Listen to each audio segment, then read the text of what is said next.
Slappett. Bartholomew. I spoke to Washington, Mrs. Slappett. Go ahead, Mr. Bartholomew. I'm listening. Well, I told him what you said about this man being Carson Dial's brother. I asked them what they knew about it, and they told me. You're not going to like this, Mrs. Lappett. Carson Dial had no brother. Miss Lappett? Are you sure there's no mistake? None whatsoever. Please be careful, Mrs. Lappett. Bye.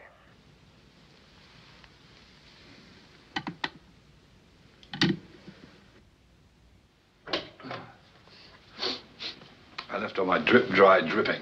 Is that all right? What's the matter? Something wrong?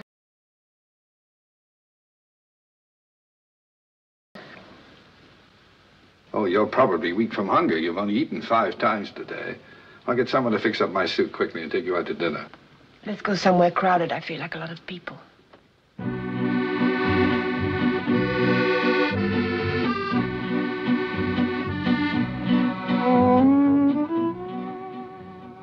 Hey, you know this thing is still damp?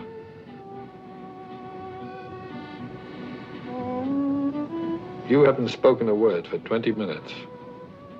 I was thinking about Charles and Scobie and who's going to be next. Me? I don't suppose you know who the murderer is, do you? No, not yet. Whoever's left alive at the end will pretty much have sewn up the nomination, don't you think? What are you trying to say? That I might have killed Charles and Scobie? What do I have to do to satisfy you? Become the next victim? It's a start, anyway. Oh. I can't understand you at all. One minute you're chasing me around the shower room, and the next minute you're accusing me of murder. Carson Dial had no brother. Oh, I can explain that if you'll just listen. Well, I can't very well leave without a pair of water wings, can I? All right, get set for the story of my life. Fiction or non-fiction? Why don't you shut up? Well... Are you going to listen? Go on. All right. Now, when I was a young man, my father expected me to go into his business. Umbrella frames, that's what he made. Oh, a sensible business, I suppose, but I didn't have the sense in those days to be sensible. I suppose all this is leading somewhere. Well, it led me away from umbrella frames, for one thing. But that left me without any honest means of support. What do you mean? Well, in this highly competitive world, when a man has no profession, there isn't much choice. So I began looking for people who had more money than they needed, including some they barely miss. You mean you're a thief?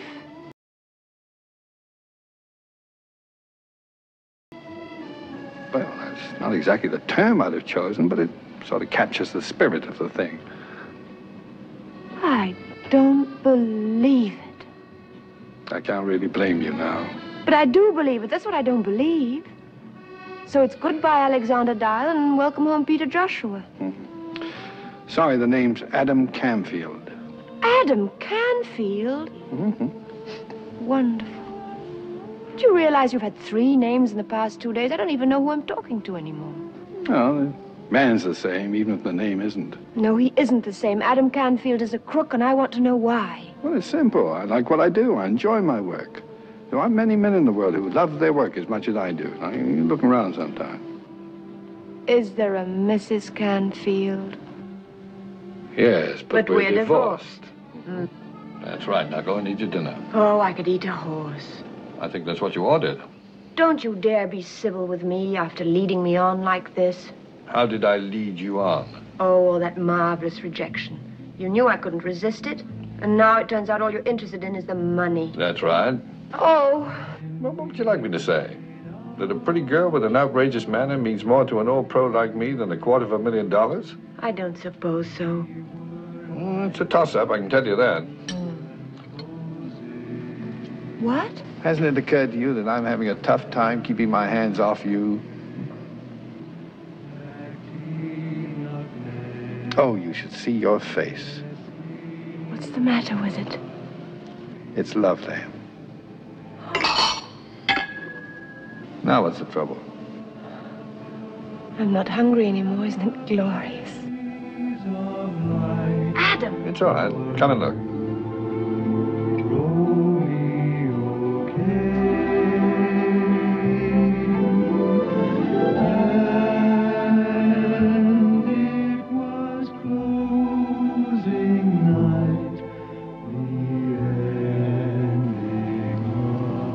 Hey, you don't look so bad in this light. Why do you think I brought you here? I thought maybe you wanted me to see the kind of work the competition was turning out. Pretty good, huh? I taught them everything they do. Oh, did they do that kind of thing way back in your day? Sure. How'd you think I got here?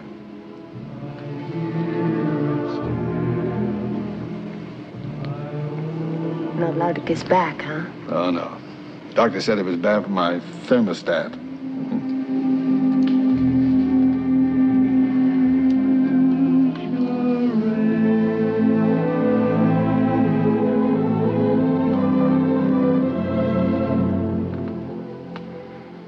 Well, when you come on, don't you?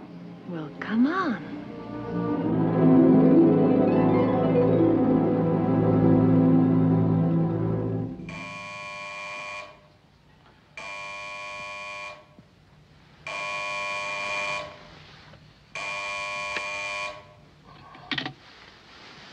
Yeah.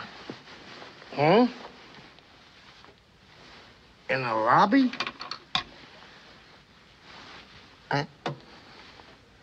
Are you out of your mind or something? It's 3:30 in the morning. You mean it? All right. All right, I'll be right down. Wait a minute.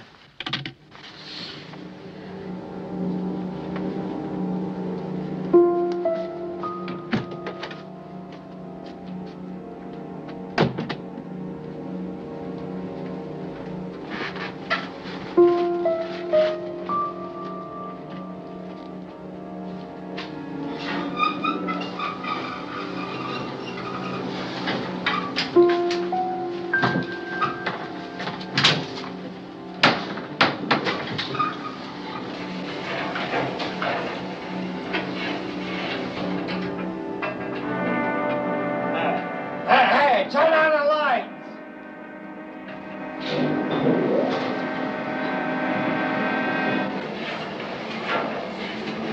Hey, I stop this thing! Yes! Yes!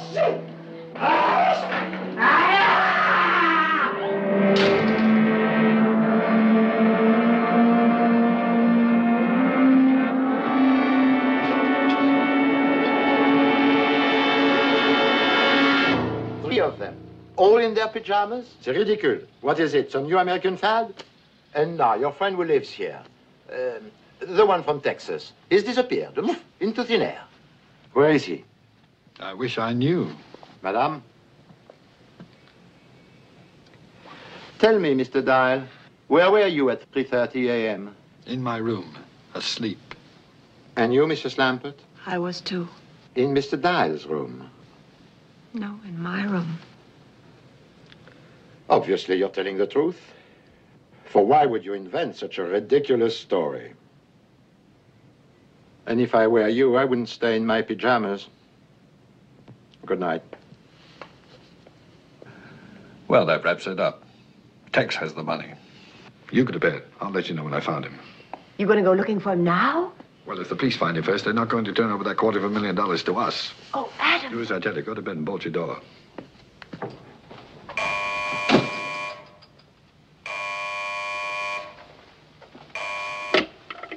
Yeah? Now, you listen to me, Dial. Look, I know who's got that money, man, and I want my share. Seems to be growing and growing every day. Well, I ain't disappearing until I get it. Where are you, Tex? Come on, man. Look, my mama didn't raise no stupid children. Look, I'll tell you what. You want to find me? Well, you just look over your shoulder, because from now on, I'm going to be right behind you.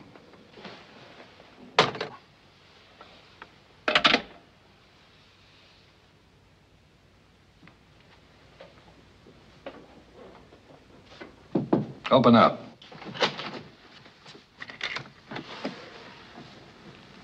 I think I was wrong about Tex having the money. Why? I just heard from him. He's still hungry. That means killing Gideon didn't get it for him. So he's narrowed it down to us. You've got it. But I've looked everywhere. You know I have. Where's the airline's bag? In the wardrobe? Get it. Lord, you're obstinate. Charles must have had it with him on the train when Tex killed him. Thanks. Everybody and his Aunt Lillian's been through that bag, including me. Okay, we'll do it again. I've been into it at least once a day. Somebody would have seen it. It's there, Reggie. We're looking at it right now. Something on that bed is worth $250,000. But what? I don't know. 4 passports. Steamship ticket. Anything in there? Nothing. Wallet. Comb? Where's fountain pen?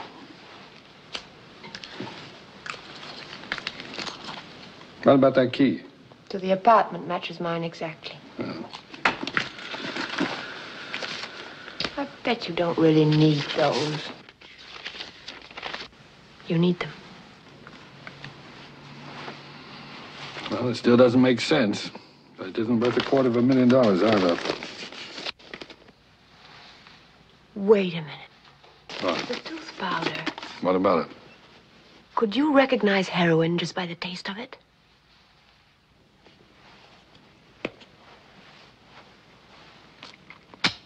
Heroin. Peppermint-flavored heroin. Well, I guess that's it. Dead end. Well, go to bed. You've got to get up and go to work in the morning. There's nothing more we can do tonight. I love you, Adam. Yes, you told me. No. The last time I said I love you, Alex. Oh. Che io ho l'onore di rappresentare disturberebbe l'esportazione dei derrati farinosi italiani in queste parti del mondo. Signori delegati, vi ringrazio della vostra attenzione. Hold it. They're recognizing Great Britain. What a fuss. Mr. Chairman, fellow delegates, my distinguished colleague from Italy. Her Majesty's delegation has listened with great patience to the Southern European... Oh, are you on?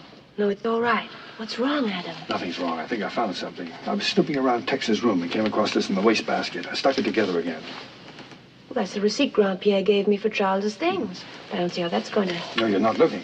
Last night when we went through the airline's bag, something was missing. An agenda. That's an appointment book, isn't it? It wasn't there. That's right. I remember Grand-Pierre looking through it, but there was nothing in it. At least nothing the police thought was very important. Can you remember anything in it at all? Well, he did say something about Charles's last appointment. With whom? Where? I think it only said where. No, come on, Reggie. Think. This may be what we're looking for. Adam, that money doesn't belong to us.